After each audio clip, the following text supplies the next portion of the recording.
los links de las clases anteriores.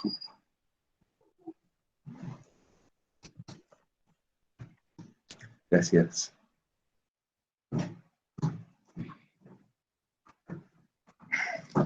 A ver, ¿qué otra pregunta? En el micrófono tengo una duda. Rafael, el trabajo práctico para regularizar habla de tener entre 8.000 y 15.000 caracteres como condición. Está ahí la aclaración de que si son con o sin espacios.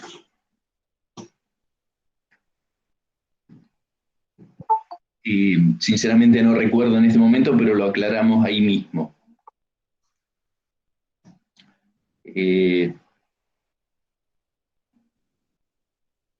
Bien, saludos a todos. Acá Noelia dice que es con espacios. Bueno, será así. María también. Bien.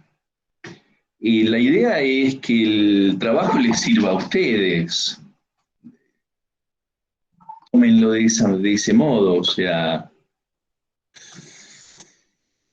es una invitación a una elaboración. Por eso no les avisamos con tiempo, les vamos a dar una cantidad de preguntas también con tiempo suficiente. La idea es que en estas condiciones tan difíciles de elaboración, de conexión, de este acompañamiento virtual tan extraño para todos, que les sirva a ustedes como una instancia de elaboración. Ahora, el que la pueda tomar así mejor, el que no, es para aplicar un poco, más allá de lo difícil que son todos estos momentos, de lo justificado que puede estar, que no es simple sentarse a escribir un trabajo, eso lo entendemos, pero también hay mucho de dificultades que no son por estas condiciones de pandemia, de cuarentena, y que, bueno, siempre cuesta hacer algo para uno, generalmente cuesta mucho menos responder como si fuera una obligación que uno tiene que cumplir para el otro. Si llegáramos a ver algunos desarrollos de Lacan, veríamos cómo entender esto, pero bueno, justamente estamos tomados todos por estas condiciones y hace que no podamos llegar a ver cómo la neurosis transforma el deseo, lo que a uno le haría falta, en la demanda del otro. O sea, en vez de hacer algo para uno, uno lo hace porque cree que está cumpliendo con lo que le obliga el otro. Entonces, pero bueno, para aquel que lo pueda tomar, es una invitación a un trabajo en provecho de ustedes, de cada uno. Así que las preguntas, acá dice María, las preguntas cuándo las van a publicar, está la ficha también en el, no recuerdo ahora, no la tengo presente, pero va a ser antes, por supuesto, de la última semana de octubre. La idea me parece que es la última semana de septiembre, si no me equivoco, porque así durante el mes de octubre, que va a ser el mes de clases de repaso, vamos a tener tiempo en los prácticos y en el teórico para volver y para enfocar particularmente esas preguntas. No para que yo las conteste, más bien van a estar invitados los alumnos a ir contestando cómo han pensado esas preguntas, que después de ese conjunto de preguntas se van a elegir algunas en cada comisión de trabajos prácticos para responder.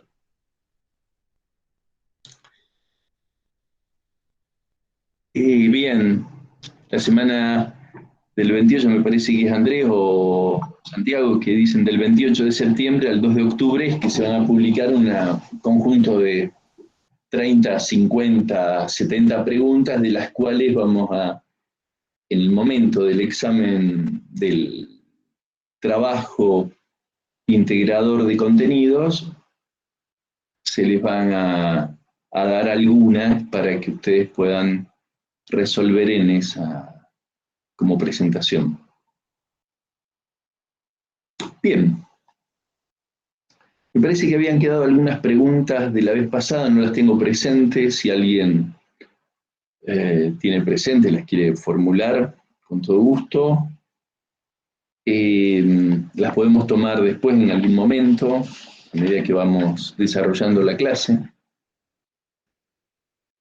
Si hay alguna pregunta ahora que quieran hacer respecto de la clase anterior que habíamos empezado con duelo y melancolía, también lo pueden hacer ahora. Bien, habíamos dicho que Duelo y Melancolía es un texto muy clínico, pone el ojo en dos presentaciones clínicas, podríamos decir dolorosas, que llevan todo un tiempo en la vida de alguien. No se dice de alguien que está en duelo por algo que puede resolver en 2 horas. Perdí no sé, perdí una regla que tenía para marcar los libros. Bueno, voy y compro otra al kiosco, a la librería. Es algo que me tiene que importar, me tiene que hacer falta y tiene que ser significativo, tiene que significar algo en mi vida, por lo cual lamento haberlo perdido. Ahora, es interesante que Freud, después de haber escrito Introducción del Narcisismo,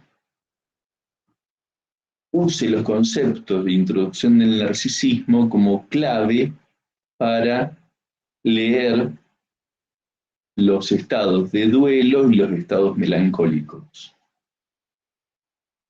Me parece que en algún teórico de los primeros habíamos hablado de la función de los conceptos como claves. Más que como clave de caja fuerte, digamos, a ver cuál es la clave de la caja fuerte o de la clave, la contraseña de el home banking, que son una combinación de números para poder entrar. Me parece que más se refiere a la idea de concepto, un concepto epistémico como clave, a lo que ocurre en la música.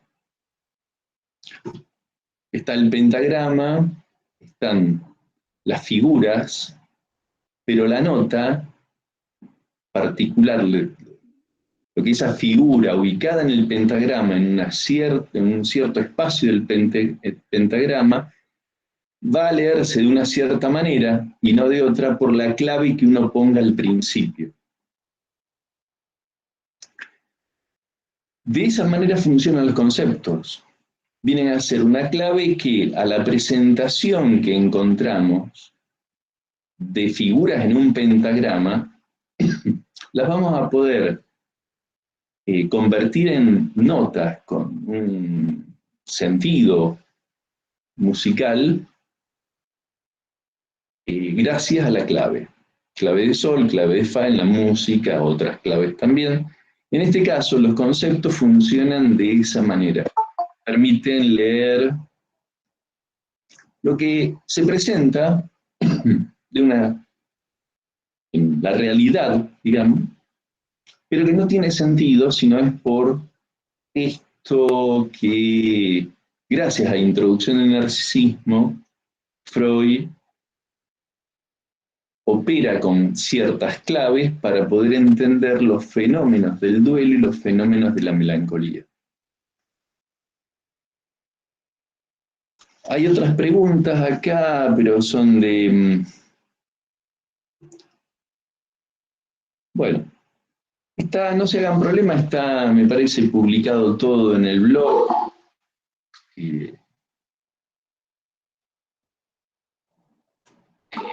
lo pueden conversar con los jefes de trabajos prácticos, los adjuntos que están a cargo de las comisiones de trabajos prácticos. Así que, en cuanto a las fechas, tenemos tiempo, también faltan más de 2 meses para que ustedes entreguen ese trabajo, así que va a haber tiempo, no se hagan problema. Entonces, vamos a lo que ocurre, habíamos visto la semana pasada lo que ocurre en el duelo. Vamos a ver ahora lo que ocurre en la melancolía, porque lo que tiene de interesantísimo el texto de la melancolía es que Freud arma una secuencia para poder explicar la melancolía. Y lo que le da la pista, como habíamos dicho el jueves pasado, de que hay algo extraño en la melancolía, muy extraño, es cuando en la página 246 del tomo 14, Freud dice que las quejas, que en alemán Klagen,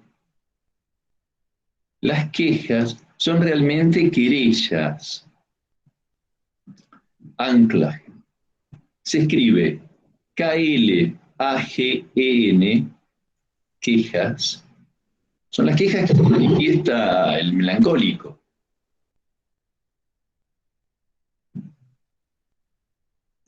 Dice, son realmente querellas, en el viejo sentido del término. Y entonces se escribe igual quejas y querellas, nada más que querellas se le antepone AN. O sea, en alemán es como se escucha muy parecido y hay una diferencia importante semántica. Entonces, quejas, es como si dijera Freud, por detrás de la queja, lo que aparece es una querella.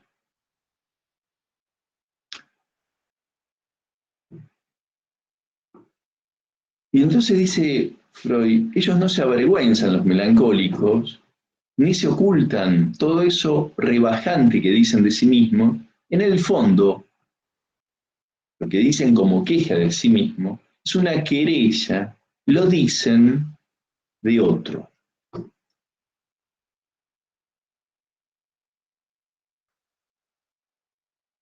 sea que empieza con una conjetura Freud. No lo puede verificar a esto. Es lo que él escucha que, como lo dicen, sin ningún tipo de vergüenza, de un modo desmedido, con una violencia y una hostilidad enorme, eh, y que no se corresponde con lo que los familiares u otras personas dicen de la persona que tanta queja sobre sí mismo está formulando. Entonces, las quejas dirigidas a sí mismo son realmente, dice Freud como conjetura, querellas dirigidas al otro. Hay un modo de la paranoia, de la psicosis paranoica, que es la psicosis paranoica querellante. Hay varias presentaciones, se pueden combinar las formas de la psicosis paranoica, y una de ellas es la forma que toma una manifestación muy querellante al otro. Y siempre entonces como la constante que se mantiene en diferentes situaciones, de diferentes maneras, por diferentes circunstancias, es siempre ser querellante con los demás. Esto tiene, por supuesto, diferentes intensidades, y esto, ¿por qué no?, puede servir incluso para el ejercicio de diferentes espacios sociales, políticos, culturales. La posición querellante, que siempre tiene algo un poco paranoide. Acá encontramos una forma querellante, no explícitamente y abiertamente dirigida al otro, esa forma querellante, sino encubiertamente se manifiesta como una querella al yo, hecha por el yo mismo. Un poco extraño esto. Es como si, ¿no?, el propio yo se juzgara a sí mismo. Un poco extraño, pero muy frecuente. A todo en la neurosis también ocurre. Cuando alguien dice, por ejemplo, ante una circunstancia que se critica, y cuando esa crítica o es injustificada o es excesiva, uno puede notar ahí que el yo está dividido. El yo se acusa a sí mismo. Y entonces tenemos claramente ahí una parte del yo que acusa a la otra. Cuando alguien dice, qué tonto, qué estúpido, qué estúpida que fui, supongamos, le creí, qué estúpida, qué estúpido que fui, lo que falta ahí, siempre digo, es una parte de la frase. A qué estúpido o qué estúpida que fui, le falta yo digo qué estúpido que fui. Y el yo digo que es una parte del yo que juzga al yo que considera estúpido. Profe. ¿Sí? ¿Cómo le va? Julieta. Buenos días. ¿Qué tal, Julieta? ¿Cómo le va? Bien. Mientras usted comentaba esto, yo pensaba si esto que usted comenta tiene que ver con aquel destino de la pulsión que vuelve... ¿Con qué? No te escuché. Hacia la persona propia. Con aquel destino de la pulsión que vuelve hacia la persona propia, digamos. ¿Por qué eso de... ¿Por qué esa vuelta, digamos, de autoagredirse? Discúlpame, Julieta, se entrecorta mucho. A ver, porque no te escucho y... Recién, cuando usted comentaba esto, esta posición que toma el melancólico de autorreproche, pensaba, y que en realidad está, digamos, haciendo una crítica a otro, si esto tenía que ver con la vuelta de la pulsión hacia la persona propia, digamos, si tenía que ver con ese momento del desarrollo de la pulsión, como quedar fijado ahí. Claro, eso lo va a trabajar Freud en Pulsiones y Destinos de Pulsión, que forma parte de una cantidad de elaboraciones metapsicológicas que hace Freud en este tiempo, justamente en los tiempos de la Primera Guerra Mundial, entre 1914 y 1919. Un tiempo muy productivo en Freud a nivel de producción teórica. No sé qué tiempo no fue productivo de Freud, pero este tiempo fue muy intenso. Y entonces, casi al mismo tiempo que escribe Introducción al Narcisismo y Duelo y melancolía también es el próximo texto que vamos a trabajar, pulsiones y destinos de pulsión, que ustedes ya están trabajando o trabajaron en las comisiones de trabajo práctico. Y es esto justamente, la vuelta de la pulsión, que, bueno, en este caso de la melancolía, la pulsión es un elemento importantísimo para explicar como clave el proceso melancólico. Y es una de los antecedentes más fuertes que le permiten a Freud preguntarse por qué la pulsión toma por objeto al yo, hasta incluso llegando el caso del suicidio melancólico. Y entonces esto me parece que le abre una puerta a Freud para elaborar un proceso que le lleva años, lo que termina siendo la pulsión de muerte.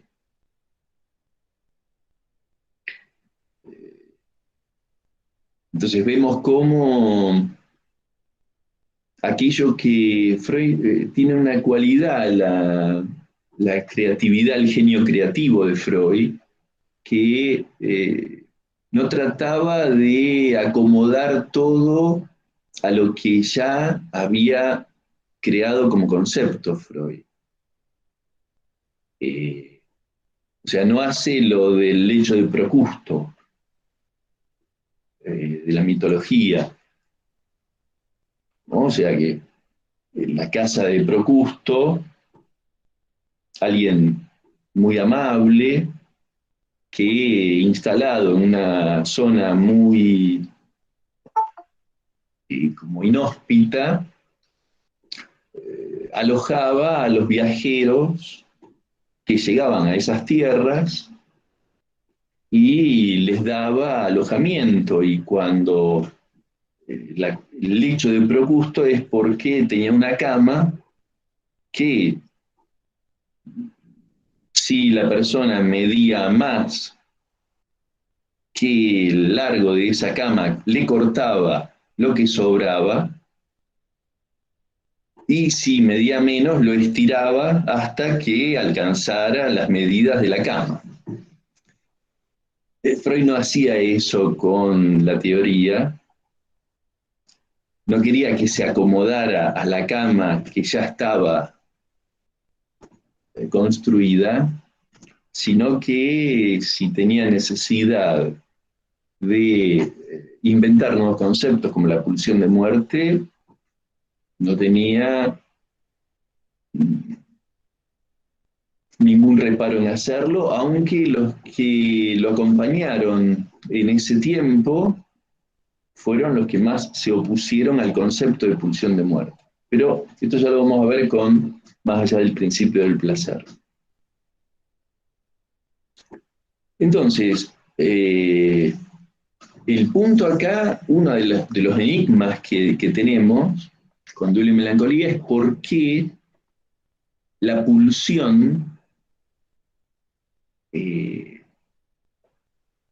la melancolía claramente es un ejemplo de, especialmente el suicidio melancólico, por qué la pulsión, a la pulsión le importa más la satisfacción del reproche que el cuidado del yo, por el principio del placer. O sea, lo que hasta ese momento para Freud era el imperio del principio del placer, implica que lo prioritario es evitar lo displacentero. La melancolía nos muestra claramente un proceso que, a diferencia del duelo,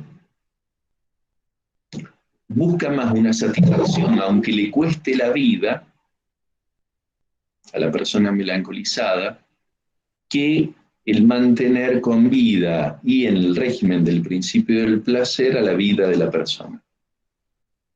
El duelo nos muestra lo contrario, que gana el imperio del principio del placer, por la vía del principio de realidad.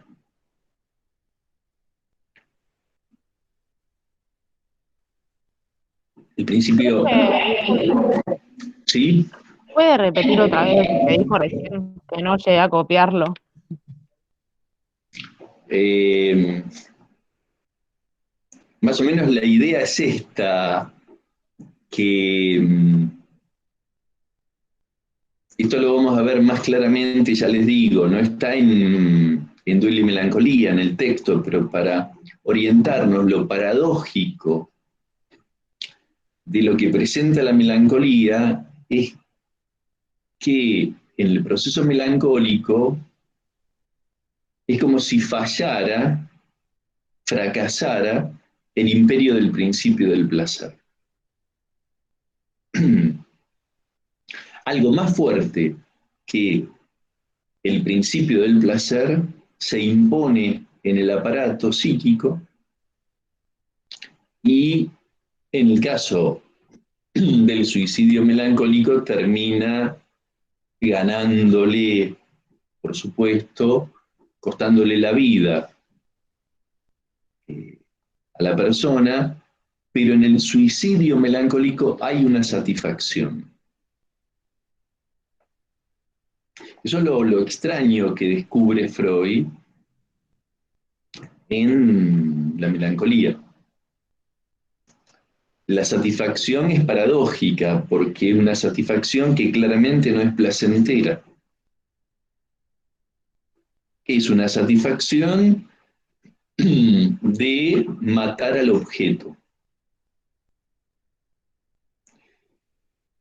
¿Por qué decimos esto? Porque el proceso de la melancolía implica que el yo se ha transformado en el objeto.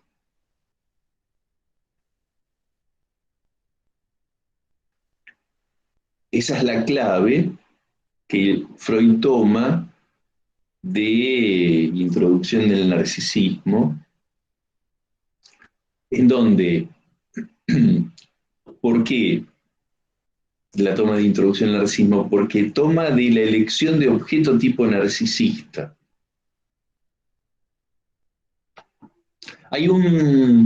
Vamos a hacerlo más esquemático, así después de lo esquemático podemos darle toda la riqueza que merece cada uno de estos pasos.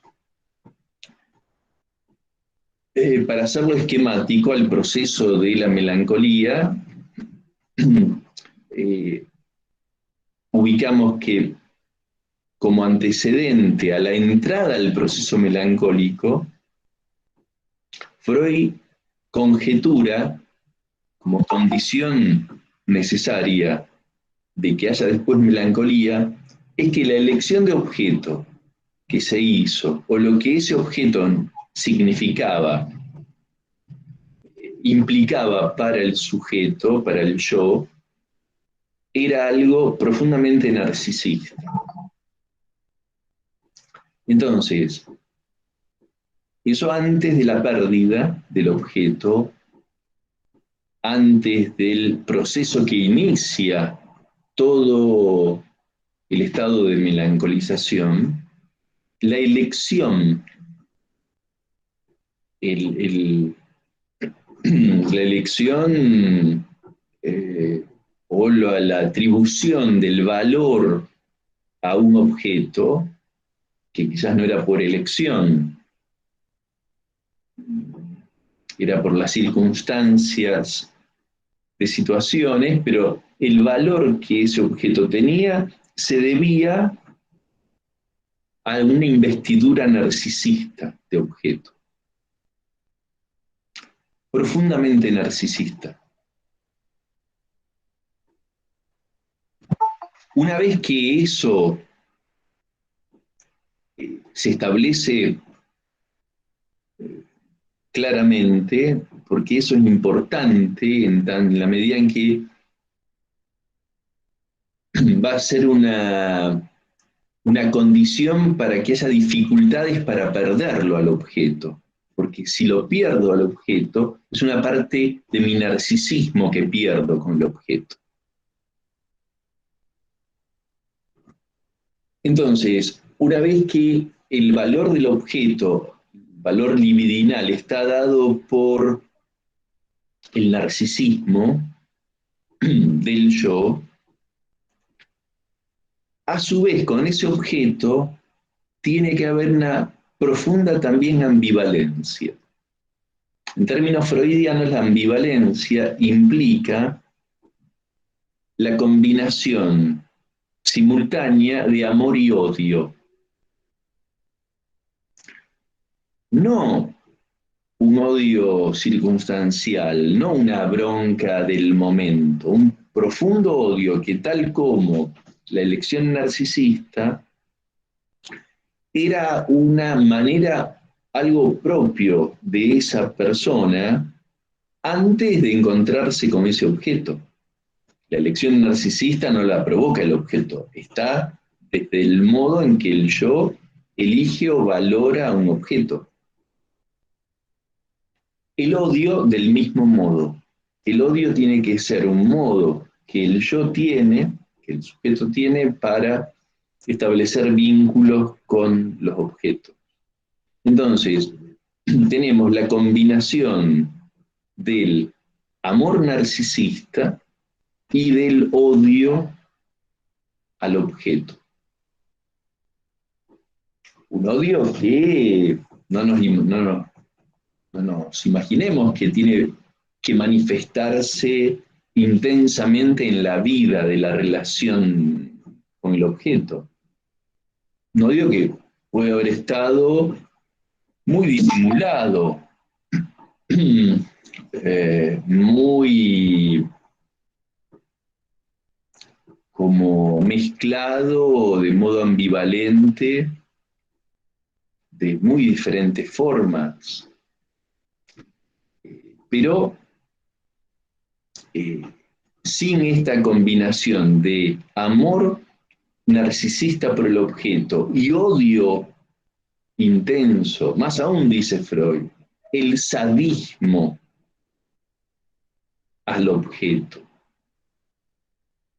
Y son detalles que no son menores, porque ya tendríamos tres características que son distintas. El amor narcisista, el odio, que es una forma de lo que sería un modo de relación con el ser del otro.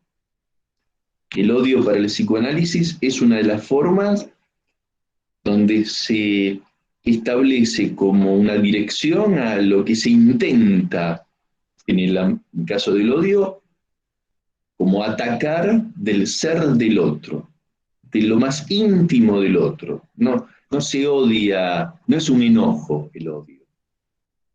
El odio implica querer destruir al ser del otro. El insulto es una manifestación del odio en el momento en el que el insulto toca el ser del otro.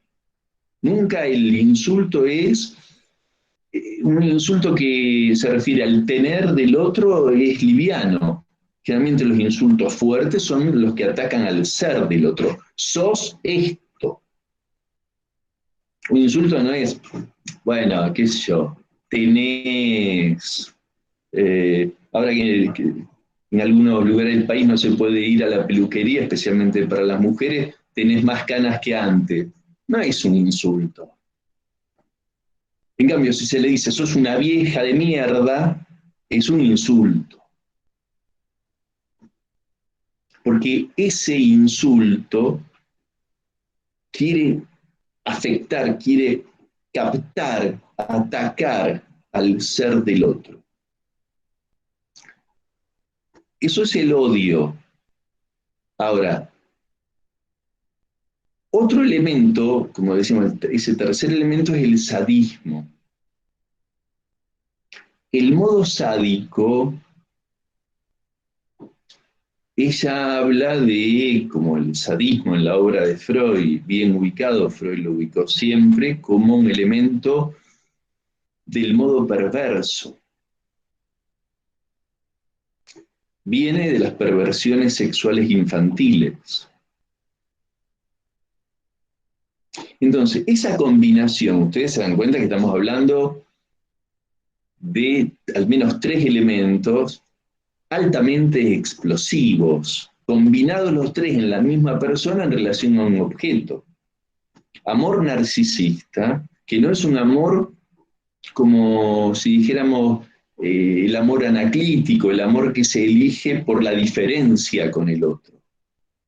El amor anaclítico es de acuerdo a la madre, por la elección, de acuerdo al modelo de la madre, que ya sea un hombre o una mujer, quien está eligiendo de acuerdo al modelo de ese otro materno, ella marca una diferencia. O sea, el otro, en ese caso, en el modo anaclítico, sería aquel que me puede brindar lo que a mí me falta. O sea, le supongo que puedo entonces, gracias a un don de amor del otro, tener algo que a mí me falte. En el modo narcisista no hay nada de eso. En el modo narcisista se busca, como dice Freud, lo que uno fue, lo que uno es, lo que uno quiere ser o lo que fue parte de uno. Ya que es muy de una cuestión casi inmediata y con todos los problemas que tienen las elecciones de objeto amoroso por el modo narcisista. Son las elecciones de objetos más complicadas. Se pueden combinar, como dice Freud. Se pueden combinar, no es que una o la otra. Incluso en el curso de una relación puede ir cambiando el estilo de la relación misma y pasar, ya no podríamos hablar de una elección, sino del valor libidinal que tiene el objeto para el sujeto, que puede cambiar. Puede haber empezado como un modo de elección narcisista y el valor libidinal pase a ser del modo de la diferencia. Es muy interesante y eso generalmente se logra en los procesos de análisis, al menos de uno de los dos miembros de la pareja, donde se puede tolerar la diferencia y se puede escuchar cuántas cosas distintas que el otro me puede brindar, que no es lo que yo espero, que no es lo que yo querría, pero que puedo tomar muy en cuenta, muy en consideración como algo valioso.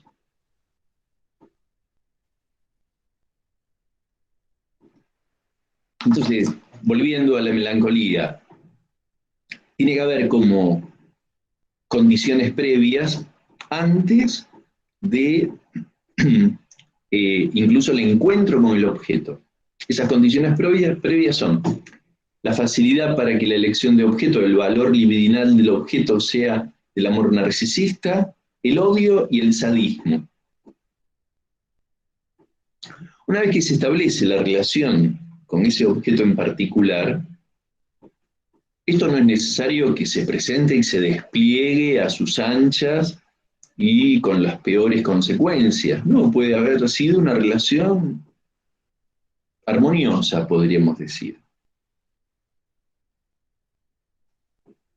Puede haber estado muy mantenido a raya el odio, el sadismo, las complicaciones del amor narcisista, hasta que en un momento algo ocurre y el yo pierde a ese objeto.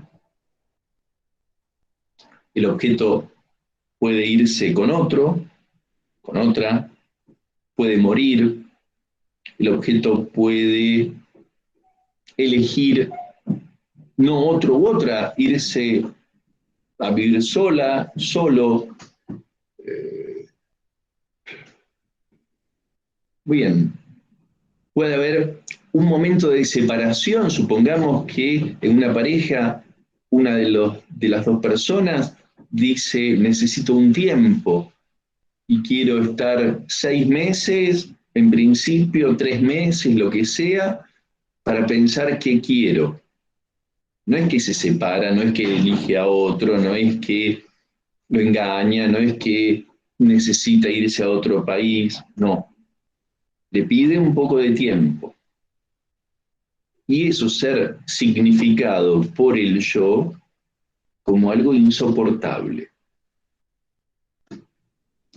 Y empieza el proceso entonces de melancolización en cualquiera de estas eventualidades. No estoy leyendo los chats que ahora aparecen. Ahora ya termino esta descripción y enseguida leo algunas preguntas o algo. Bien.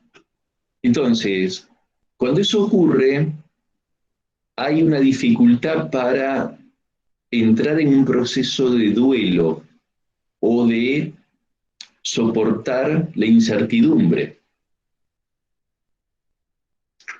Si ante una situación que alguien dice, a ver, me surgió, supongamos, una relación de pareja y una de las dos personas le surge una beca para irse a hacer un posgrado en otra parte del mundo, por un año.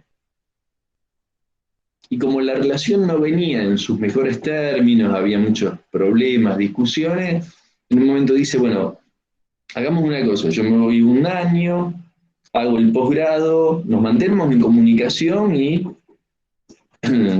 vemos qué nos va ocurriendo. Entonces, no es que la perdió al objeto, se transforma la relación y eso resulta insoportable a veces. Los desencadenantes del proceso melancólico son muy amplios, son de mucha variedad. Es algo que nunca se puede prever demasiado. Por supuesto, hay estímulos que son mucho más fuertes. Si se trata de la pérdida de un ser querido por el fallecimiento, por un accidente, por una enfermedad, por estos fenómenos, esta situación de la pandemia, por ejemplo, el, el impacto que puede tener perder abruptamente, digamos, de forma que puede resultar traumática para el sujeto, un ser querido, en muchas ocasiones acelera, se desata un proceso de melancolización. Entonces, lo interesante es pensar con Freud que el proceso de melancolización, que es todo un proceso, que lleva todo un tiempo y no se sabe nunca si va a desembocar eso en un suicidio melancólico o no, no siempre, las condiciones de eso están antes de la situación que se presenta manifiestamente en la melancolización. Está antes. Entonces, como hay una dificultad en este punto en el que tenemos los tres elementos, insisto en esto porque es muy importante, el amor narcisista, el odio y el sadismo, hay un cuarto elemento que es imprescindible y que es una dificultad frente a la pérdida. No estamos hablando del dolor frente a la pérdida, sino de una dificultad del aparato psíquico frente a la pérdida. Y esto también es una condición que es previa al hecho que ocurre. Esa dificultad frente a la pérdida le llamamos conceptualmente una dificultad con la castración. O sea, por eso ahí conectamos que la dificultad con la castración probablemente tenga relaciones tanto con la elección narcisista del objeto, con el odio y con el sadismo. Son los 4 elementos fundamentales para pensar el proceso de melancolización. Entonces, cuando ocurre un hecho tal como una pérdida o una conmoción importante en la relación, que se puede significar como pérdida,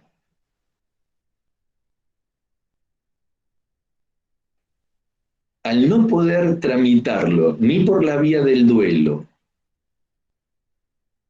porque el proceso de duelo es, apelando al examen de realidad, desinvestir a los objetos y pasar a disponer de esa libido que estaba en los objetos para recuperar en los movimientos libidinales propios del aparato psíquico, posibles de ser reubicables en otros objetos. Eso no lo puede hacer, por eso dice Freire, hay una intensa fijación al objeto, que quiere decir que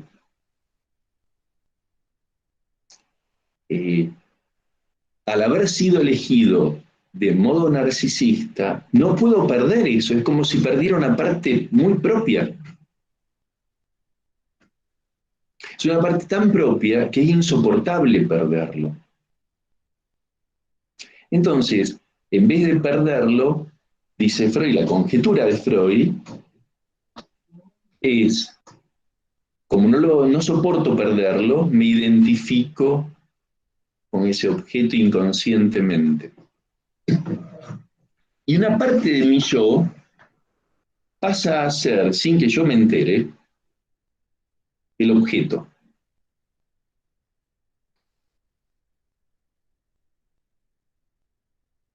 Y entonces, una vez que ese proceso se instaló, que el yo ya transformó, que el objeto ya transformó al yo, se le dirigen, dice Freud, a esa parte transformada del yo, el odio y el sadismo, que antes iban dirigidos al objeto. Y ahora va dirigido a esa parte del yo propio modificada por identificación. ¿Y quién le dirige esa satisfacción, ese ataque al yo que ha sido modificado por identificación? La parte del yo que nombra Freud tomando el concepto de introducción del narcisismo, conciencia moral.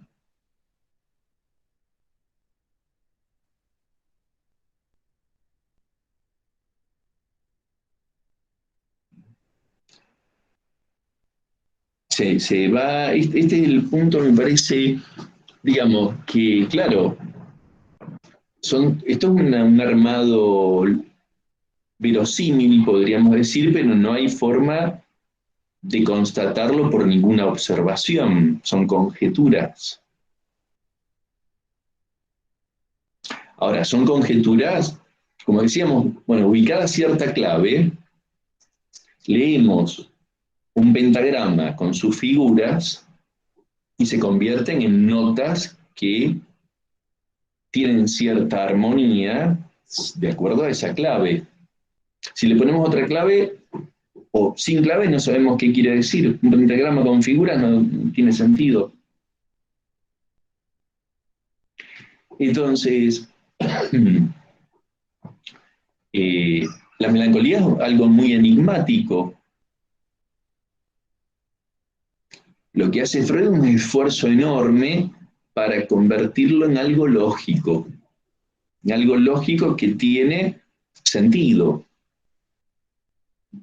Uno puede decir, bueno, es un delirio de Freud. digamos, hay quienes, por supuesto, desde todo lo que es ciencia positivista, esto es un delirio.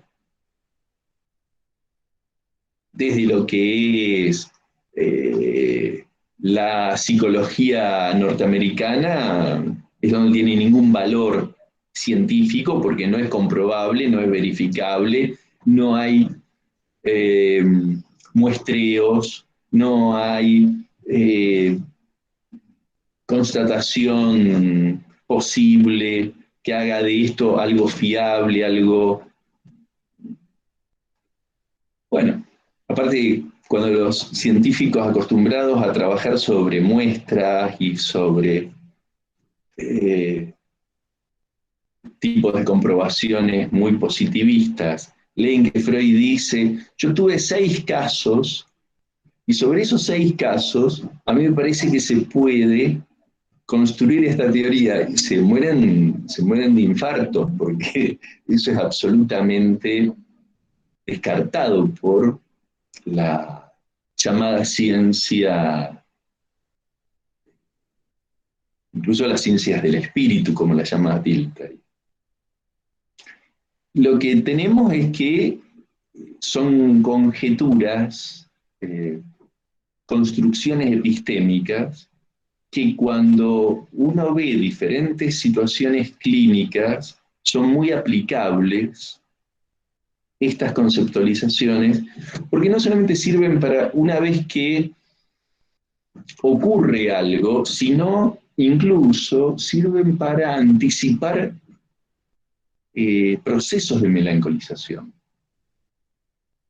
que ya empiezan incipientemente en curso a desarrollarse. Hay un dato muy interesante que lo releva, lo destaca en el seminario 10, Jacques Lacan, el seminario que titula La angustia, cuando dice que en Duelo y Melancolía, Freud da 3 claves para el diagnóstico de la melancolía. 2 delirios y un proceso de identificación. Los 2 delirios son el delirio de insignificancia y el delirio de autorreproches. El proceso de identificación es el proceso de la identificación con el objeto. Entonces lo que dice Jacques Lacan es algo muy valioso en la clínica, que se puede anticipar en muchas ocasiones desarrollos de melancolizaciones, no por los delirios de insignificancia y de autorreproches, que generalmente se presentan cuando ya está instalada la melancolía. Los delirios de insignificancia y de autorreproche ya es como el último paso de la melancolía ya constituida. Sin embargo, un dato clínico muy valioso, y que eso sí es comprobable, es que cuando hay identificaciones con el objeto, pero el objeto que provoca las peores, como con el objeto no valorado, sino despreciado, y entonces pasa a ser el yo el objeto despreciado, y eso en la histeria es muy frecuente. Esos procesos son los que en la clínica se pueden trabajar para evitar que se afiancen melancolizaciones en curso.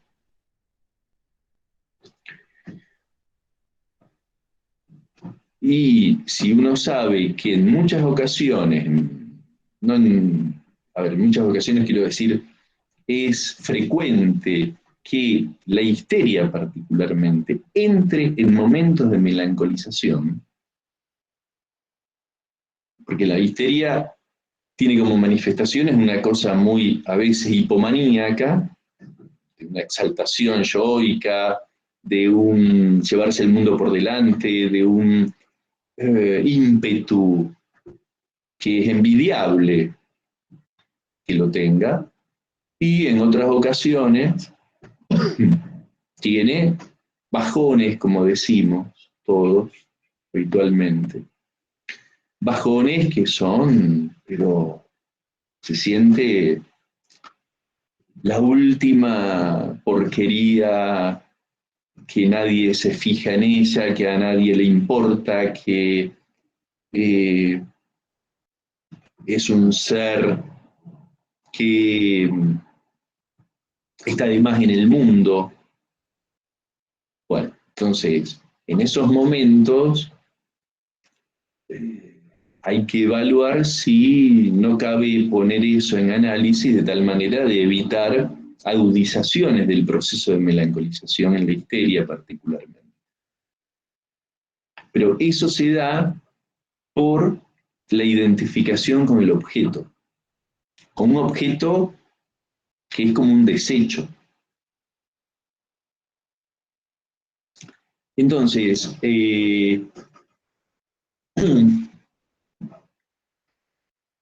tenemos las 4 características previas a que aparezca la melancolía. Esas 4 características son fundamentales. Estas 4 características las repito para que podamos ubicarlas con claridad. El valor libidinal del objeto correspondiente a una elección narcisista de objeto, el odio, el sadismo y la dificultad en los procesos de castración. La castración es, para el psicoanálisis, lo que funda la posibilidad del deseo, lo que funda la posibilidad de la tolerancia de la diferencia y lo que hace soportable muchos momentos de la vida difíciles. Porque la castración es lo que crea las condiciones para un funcionamiento del aparato psíquico que permite salir del narcisismo primario, permite salir de las demandas más locas propias al otro, propias del sujeto al otro, permite crecer en experiencias. La dificultad con la castración limita al sujeto, porque al no poder tolerar experiencias desagradables, evita justamente vivir algunas situaciones que son inciertas. La posibilidad con la castración implica mejores condiciones para lo nuevo, lo diferente, lo incierto, lo angustiante, mejores condiciones para experiencias imprevisibles. Entonces, la castración no es sinónimo de impedimento, al contrario, es de posibilidad.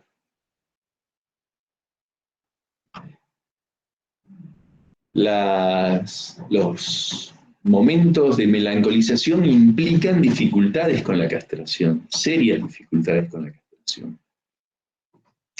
Entonces, repasando, la pérdida del objeto no se soporta por dificultades en la castración y porque el objeto significaba tener un valor narcisista para el yo y era insoportable perder algo propio. Se mantiene entonces esa parte narcisista manteniendo al objeto por identificación y eso hace que el yo se transforme. Una parte del yo pasa a ser el objeto.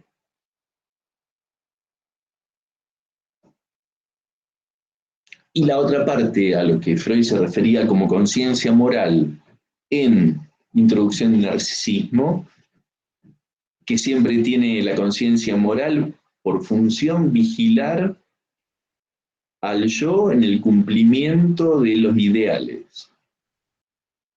Pero al dirigirle la conciencia moral misma un fuerte tono de sadismo, de maltrato, de ataque por el odio al objeto,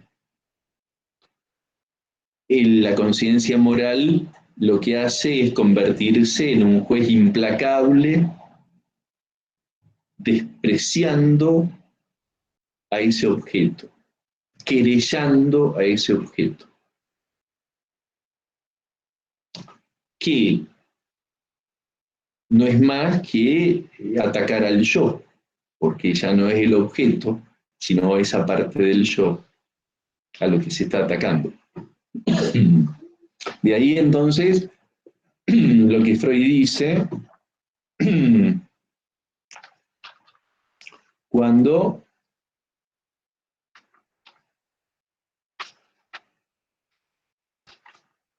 dice que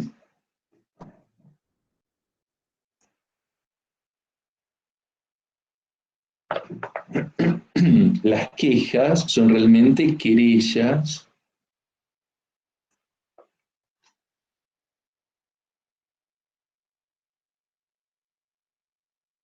dice, a ver si ubicamos acá, la mujer que conmisera en voz alta a su marido por estar atado a una mujer de tan nulas prendas, quiere quejarse, en verdad, de la falta de valía de él, en cualquier sentido que se le entienda. No es mucha maravilla que entre los autorreproches revertidos haya diseminados algunos genuinos. Interesante la amplitud de criterio que tiene Freud.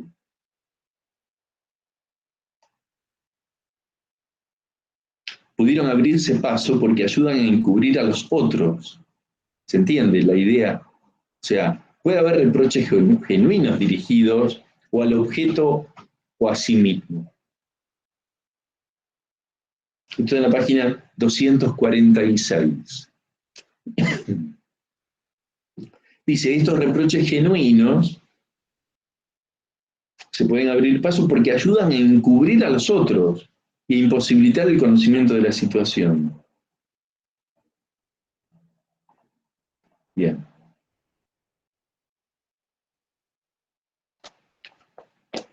Entonces dice, tiene que haber existido, cuando ya entra a explicar la construcción del proceso melancólico, tiene que haber existido, por un lado, una fuerte fijación en el objeto de amor. Esto es notable. Y por el otro, y en contradicción a ello, una escasa resistencia de la investidura de objeto. O sea, porque la investidura de objeto, como era narcisista, no es que se lamenta por la pérdida del objeto. Hay una escasa resistencia de la investidura de objeto realmente. Pero hay una fuerte fijación en el objeto de amor, justamente las dos cuestiones, por el modo narcisista de la relación.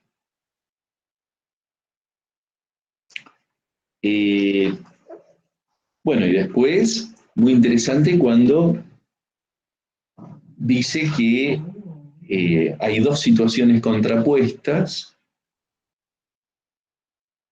que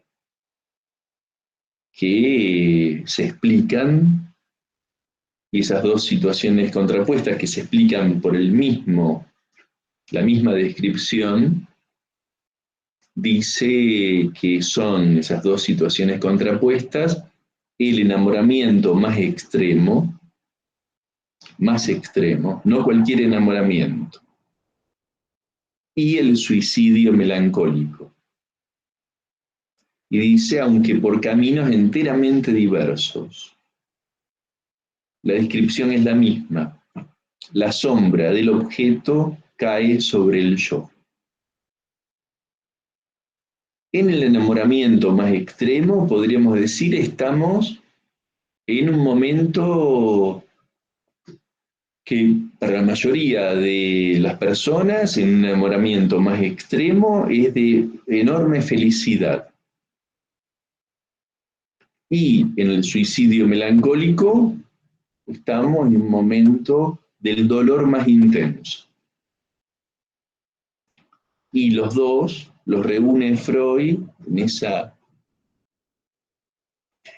como ilumina con ciertas claves Freud, situaciones tan contrapuestas, dice él, y lo hace bajo la idea de que la sombra del objeto cae sobre el yo.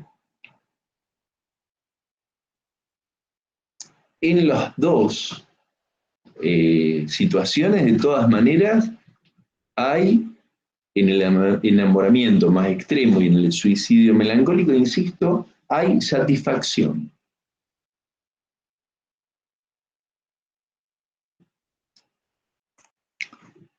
A ver, ahora ya seguimos, pero antes veo algunas preguntas o algo. A ver, a ver, a ver.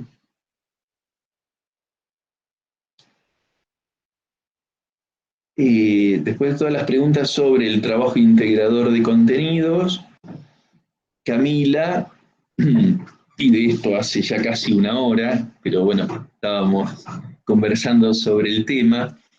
Camila dijo hace una hora, ¿puede haber un melancólico que no tenga un brote o desencadenamiento de los que hablábamos la clase pasada? Sí, puede haberlos. Puede haber un modo, casi un carácter melancólico, podríamos decir, que no es melancolía, no es un desencadenamiento melancólico, pero es una forma de vivir como esa forma así de melancolía como permanente es muy propia en muchas ocasiones del obsesivo, del hombre generalmente obsesivo, o de la mujer histérica o obsesiva, incluso después de una cierta edad. Pero eso se ve frecuentemente. ¿Será por eso que no se avergüenzan? No sé, Tomás, por eso, ¿por qué? No entiendo si Tomás querés ampliar un poco. No sé a qué te referís, será por eso que no se avergüenzan. No entiendo. Me gustaría que lo amplíes un poquito. María pregunta si esto se puede relacionar con el destino de la pulsión de la vuelta sobre la persona propia. Ajá, ya lo vimos a eso. Noelia, usted dijo la semana pasada que la angustia protege en estados melancólicos en la neurosis. Entonces, con respecto al suicidio, estaría más facilitado en la estructura melancólica y en menor orden en la neurosis. También hablar de melancolía en las neurosis. Bien, a ver, la angustia tiene diferentes formas de presentación, no es un tema que tengamos que trabajar en la cátedra, pero hay varias formas, no hay la angustia una y punto, pero para que la angustia que puede proteger en las neurosis es la angustia como condición del deseo. Es una angustia que no se vive necesariamente como angustia, pero antes del deseo siempre suponemos que hay angustia, digamos, como condición de que haya algo que se sienta que hace falta, o que implique el encuentro con el deseo del otro, que siempre angustia.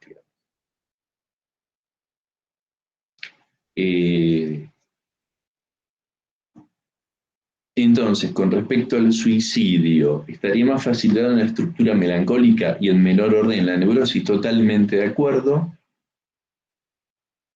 Si bien en algunas neurosis, por dificultades con el duelo, por dificultades con la castración, puede facilitarse una pendiente de melancolización, incluso en algunos suicidios.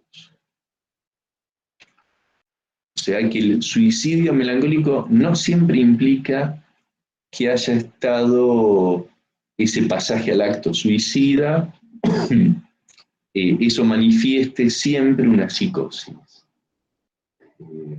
Puede haber sido una neurosis melancolizada y llegar al suicidio.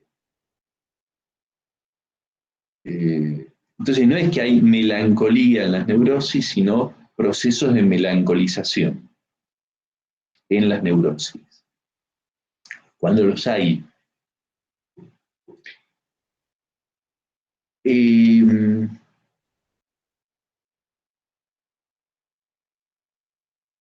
Aymara, valor libidinal, odio y sadismo, ¿son características de la melancolía entonces? Sí, sí. A ver, son muy propios de todo ser humano. O sea, la elección de modo narcisista está disponible para cualquier persona, no solamente para los que después, ante una pérdida, aparece con una reacción melancólica.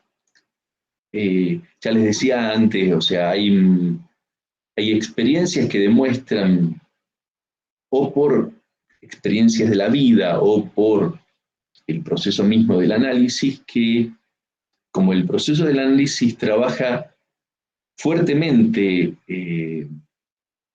con relación a la castración, una experiencia de análisis implica una experiencia con lo que no se sabe, una experiencia con lo que uno no se imaginaba de uno mismo, de los otros, de los padres, de los abuelos, de los tíos, de la propia sexualidad, de los propios deseos, de las fantasías, de las demandas propias, de las demandas del otro.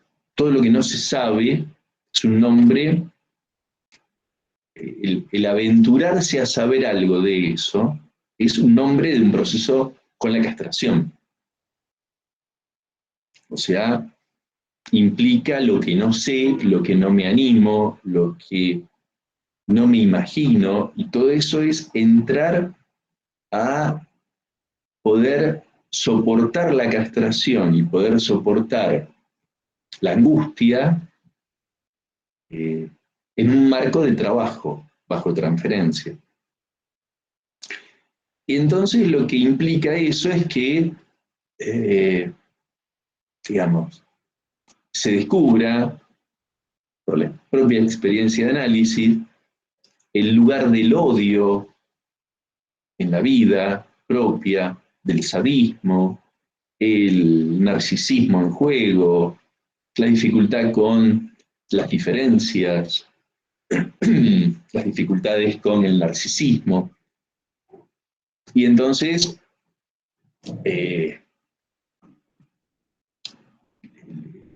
la experiencia de un análisis puede hacer que muchas de esas manifestaciones que antes eran como automáticas, lo que llamamos en psicoanálisis muy actuadas, dejen de serlo, que ya no sea necesario. Con lo cual, el valor de la relación con los demás cambia y se puede transformar entonces. Con lo cual no es privativo de las personas que terminan teniendo manifestaciones melancólicas. Estamos hablando de como condiciones humanas, el amor, el odio, el narcisismo, la castración. Lo que queremos acentuar es que, combinadas de una cierta forma, lo que faltaría agregar en duelo y melancolía es que lo que Freud llama en duelo y melancolía conciencia moral está alimentada, que en duelo y melancolía no lo tiene como concepto, está alimentada por la pulsión de muerte, la conciencia moral. Entonces, ese conjunto de elementos, una vez combinados, es una bomba una bomba de tiempo. En algún momento explota. O sea, estamos hablando de los factores más, más nefastos de la vida, los que se manifiestan también en la vida social. Cuidado, que no es solamente la melancolía. En la vida social encontramos ideologías que combinan todo esto: sadismo, odio, narcisismo, dificultad con la castración y pulsión de muerte.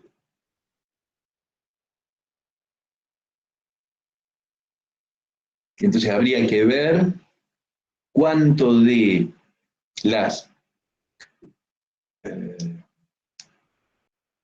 ejemplo, de todo lo relativo a las consecuencias negativas del patriarcado y del machismo, se alimentaban de estos 5 factores.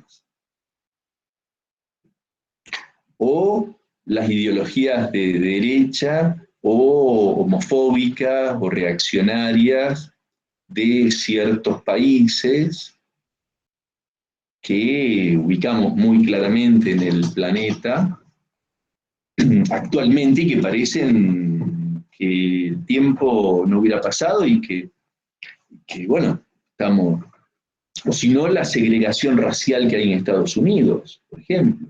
Si no es una combinación de estos mismos factores, 5 factores, que son los más nefastos que podríamos imaginar en la vida humana.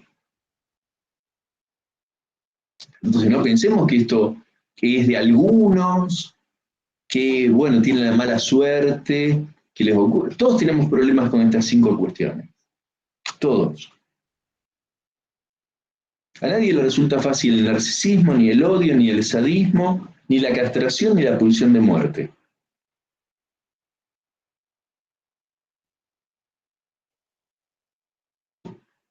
Entonces, lo que Freud ahí pone en evidencia es el ejemplo más extremo, como la melancolía, más claro, de la intervención, de la interacción de estos 5 elementos.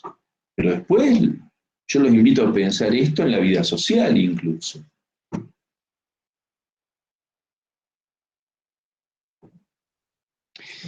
Bien, después, el amor, Sol dice, el amor narcisista al perder el objeto entonces también se perdería.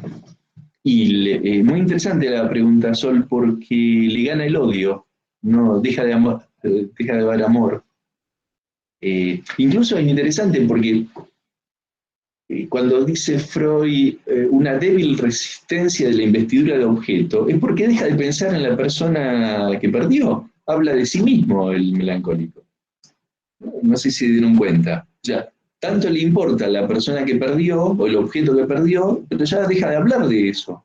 Vas a hablar de la porquería inútil, imbécil que es el yo. Con lo cual, el amor que antes tanto valor tenía la relación con ese objeto, deja de importar.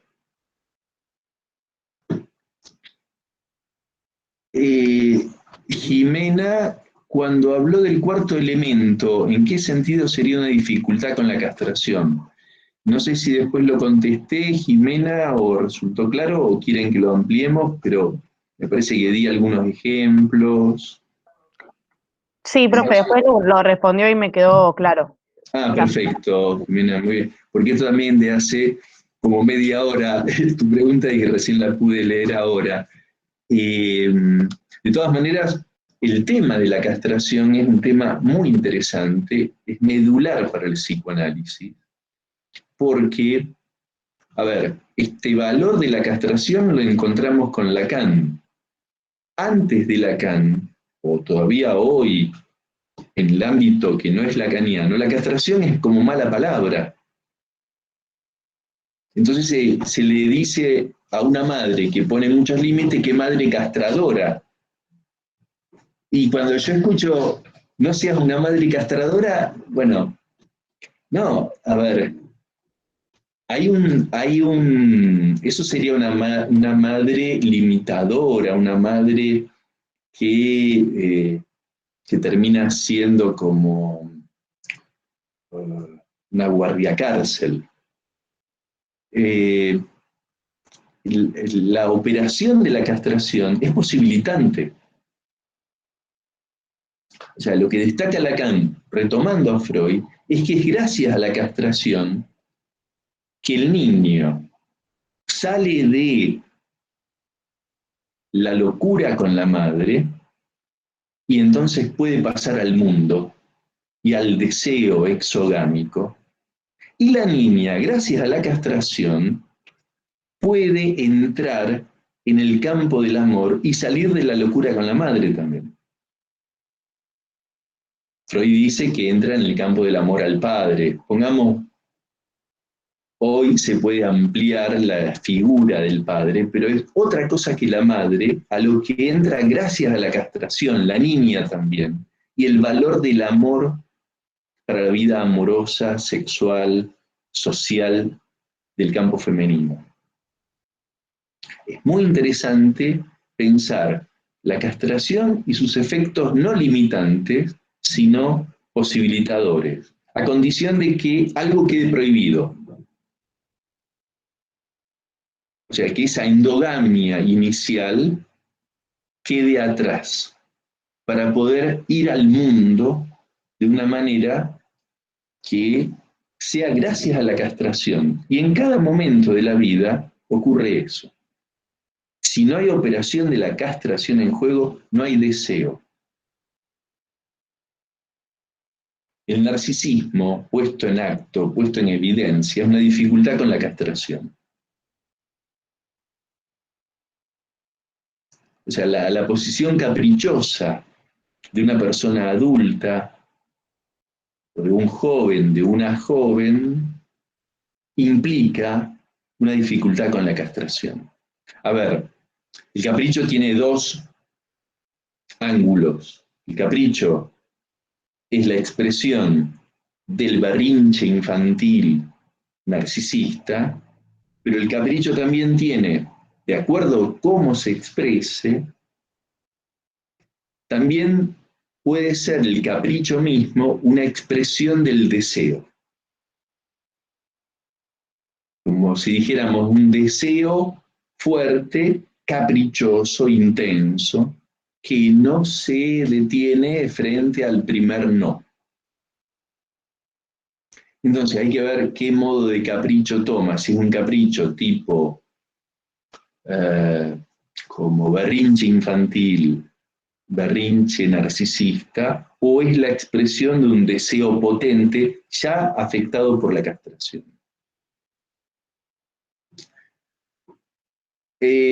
Bautista, pienso en lo que se dice que perder a un hijo es mucho más doloroso y difícil de superar que perder a los padres.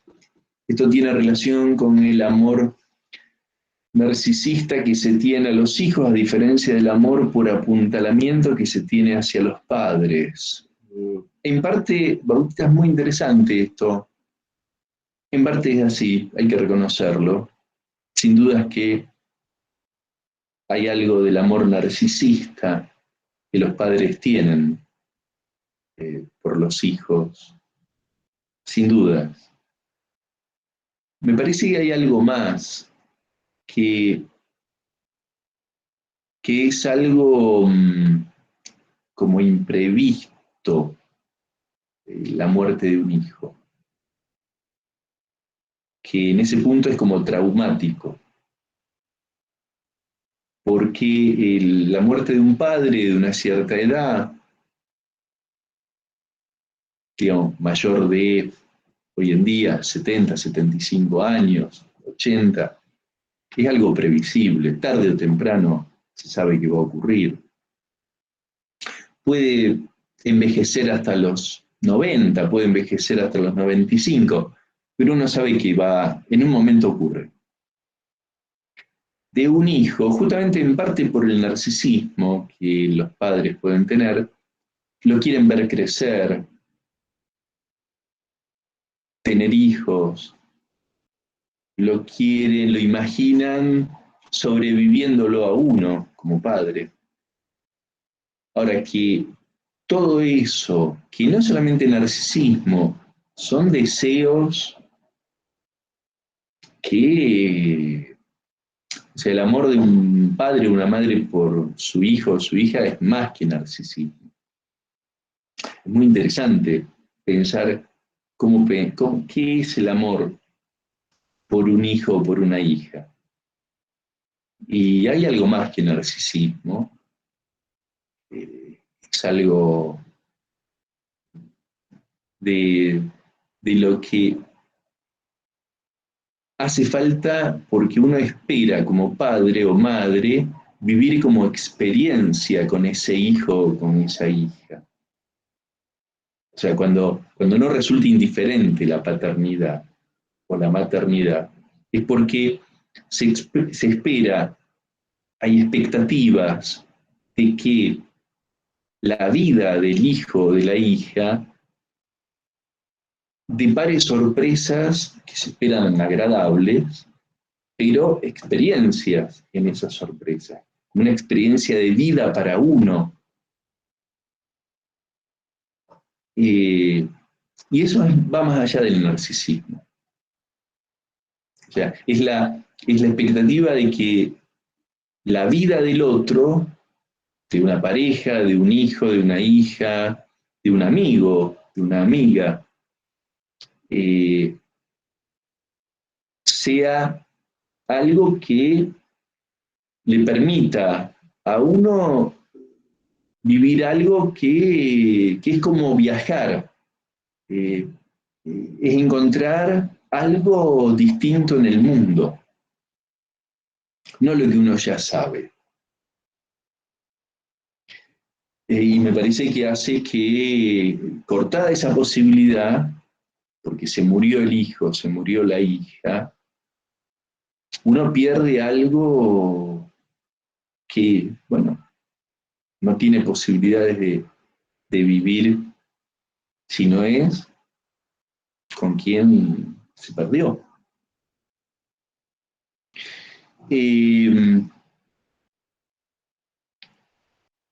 Después, Delfina, estos 4 elementos del proceso de melancolización se pueden dar en cualquier momento de la vida, ¿no? Es decir, en niños, adolescentes y adultos, sí, totalmente.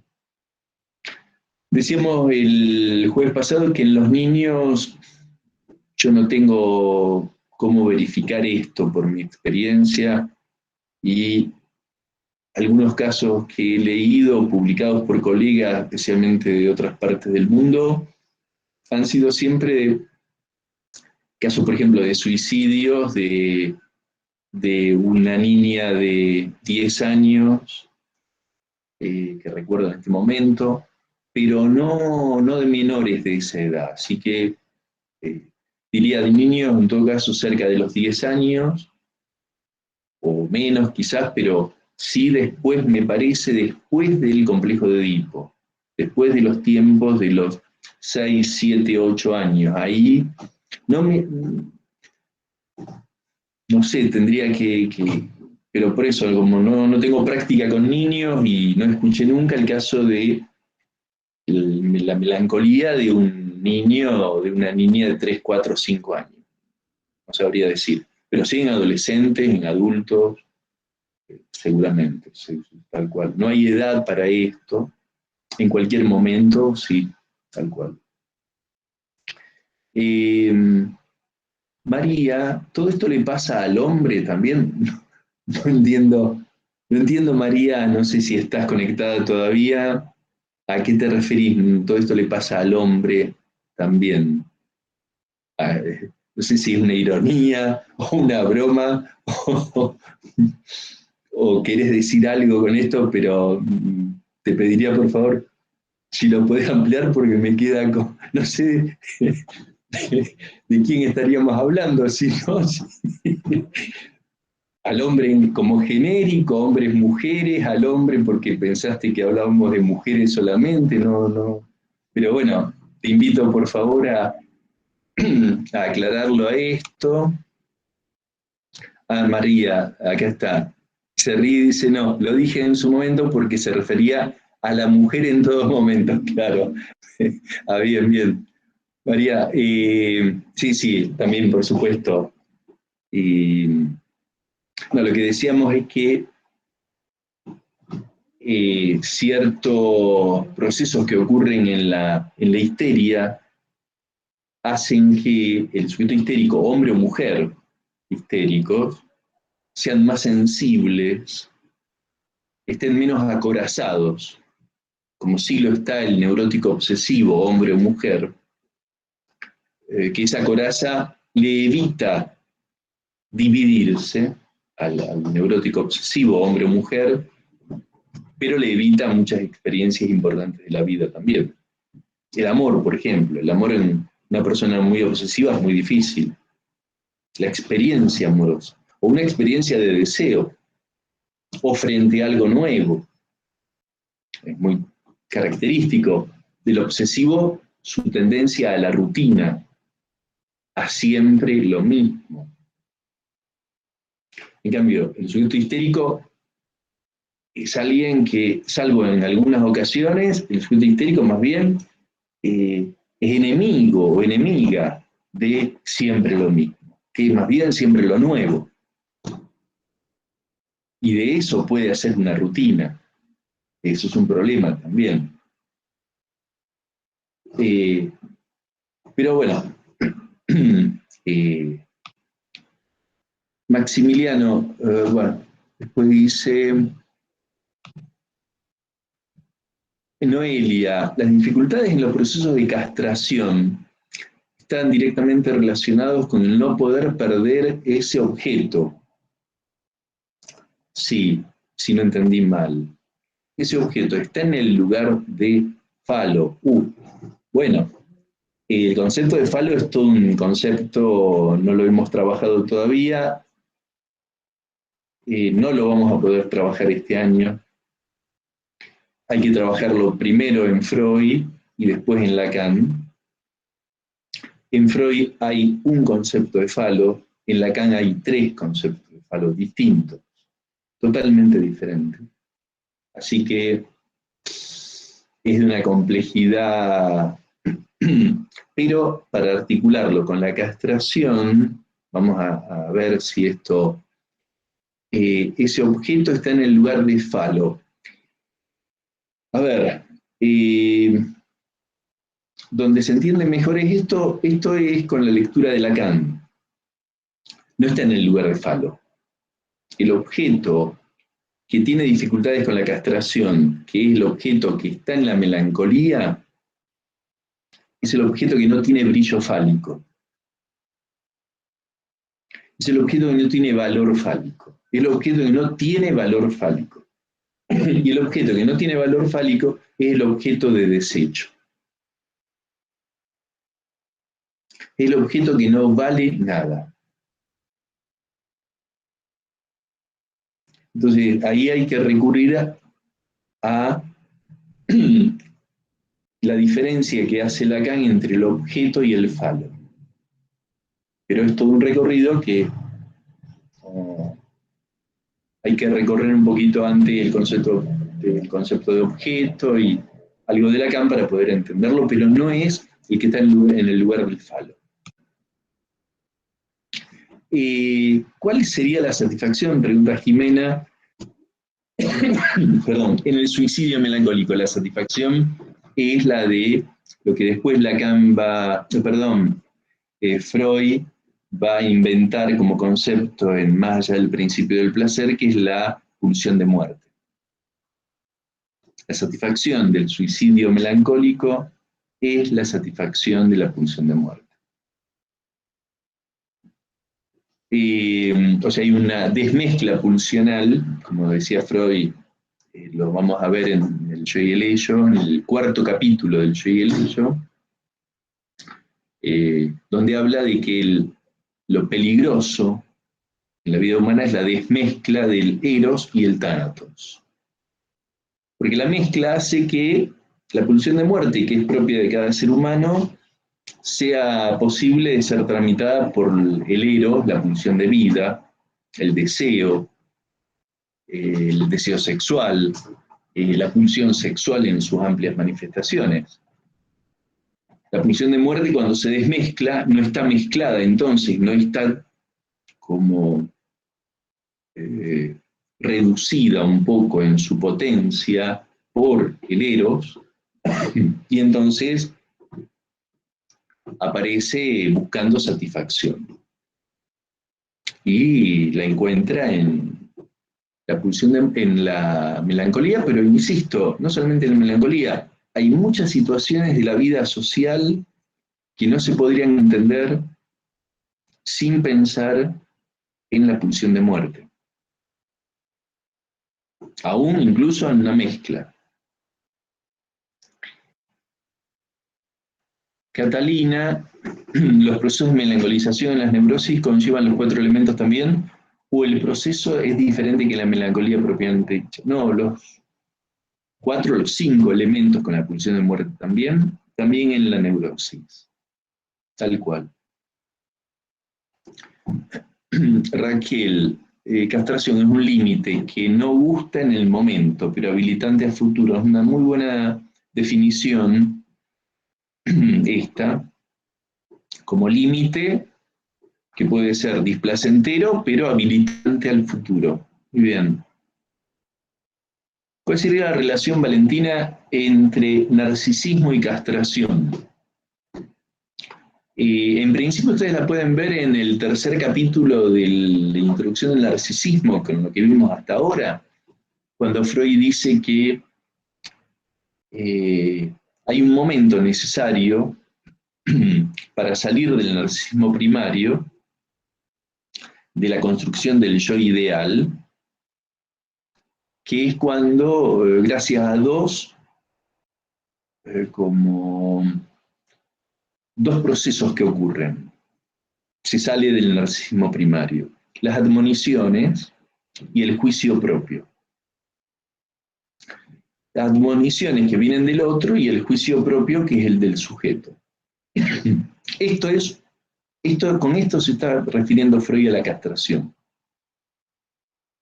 O sea, la castración es el resultado, es un proceso que ocurre en el aparato psíquico que permite un alejamiento del narcisismo primario, que ya Freud lo dice claramente en Introducción al Narcisismo, con la intervención de las admoniciones, que son prohibiciones, límites, retos, disgustos expresados por algún familiar, que tienen sentido, no es por un capricho loco, sino porque no corresponde, porque no conviene que el niño o la niña haga esto o aquello. A ver, no puede comer en la mesa a los 5 años agarrando la comida con las manos, salvo que sea una empanada, ¿no? Pero si le sirvieron carne, le sirvieron milanesa, milanesa con puré, no puede agarrar la milanesa con las manos. Entonces, el padre, la madre o alguien le tiene que decir: no, hay que comer con cuchillo y tenedor. Como sos chiquito, sos chiquita, no podés usar el cuchillo, te lo corto yo, pero lo que quede cortado no lo agarres con la mano. Tenés que agarrar el tenedor y pincharlo con el tenedor y comerlo con el tenedor. Y si no lo hace, tiene que volver a insistir el padre o la madre. Esas son admoniciones. Entonces, eso saca del yo ideal, del narcisismo primario, al niño, a la niña. Y después viene el juicio propio, como dice Freud. El juicio propio es: me conviene, sería el examen de realidad y atenerse a las ventajas de recorrer por el lado de la realidad para lograr el placer igual. Me conviene evitar el reto, hacer lo que me dicen y listo, ningún problema. Entonces el juicio propio sería: ¿qué me conviene en costo-beneficio? Diríamos en términos empresariales hoy en día. ¿Me conviene ponerme de punta, discutirle, encapricharme, o después me dicen, si no te bañás, no te dejo ver dibujitos en la televisión. Bueno, a ver, ¿qué me conviene? Eso lo hace cualquier chico después de los 3 años, 2 años ya. Esa es la apelación al juicio propio que hace Freud. Pero para eso ya tiene que estar la castración incluida. Si no está la castración, el niño o la niña se mantiene en el narcisismo.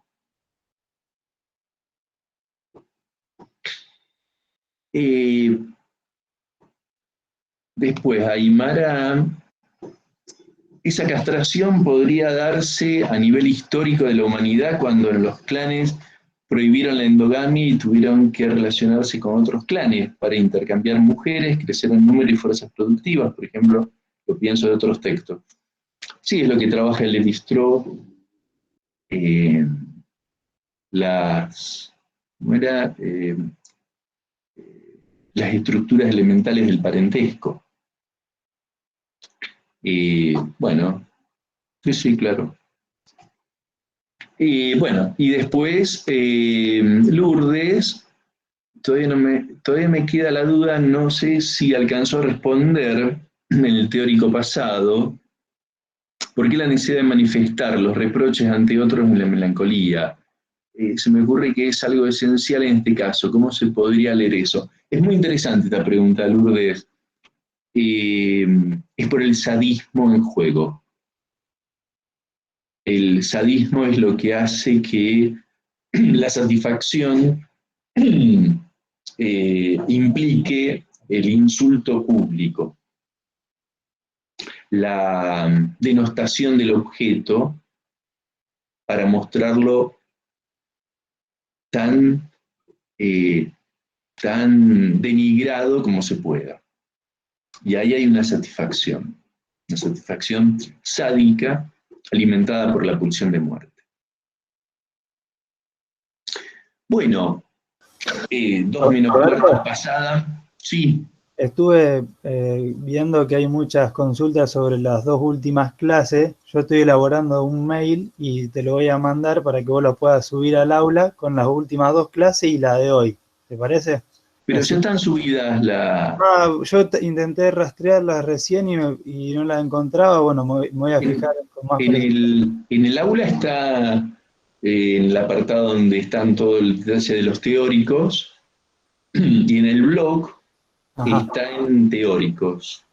Perfecto, entonces te mando la de hoy. Sí, por favor, ahí está, gracias, Santiago.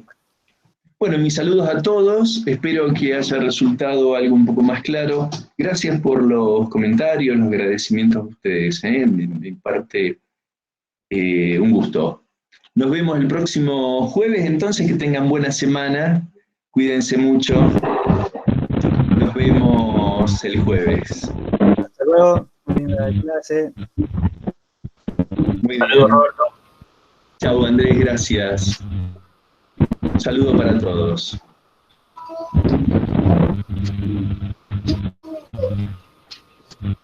Chao, profe, gracias. Nos vemos. Chao, Sol, hasta luego.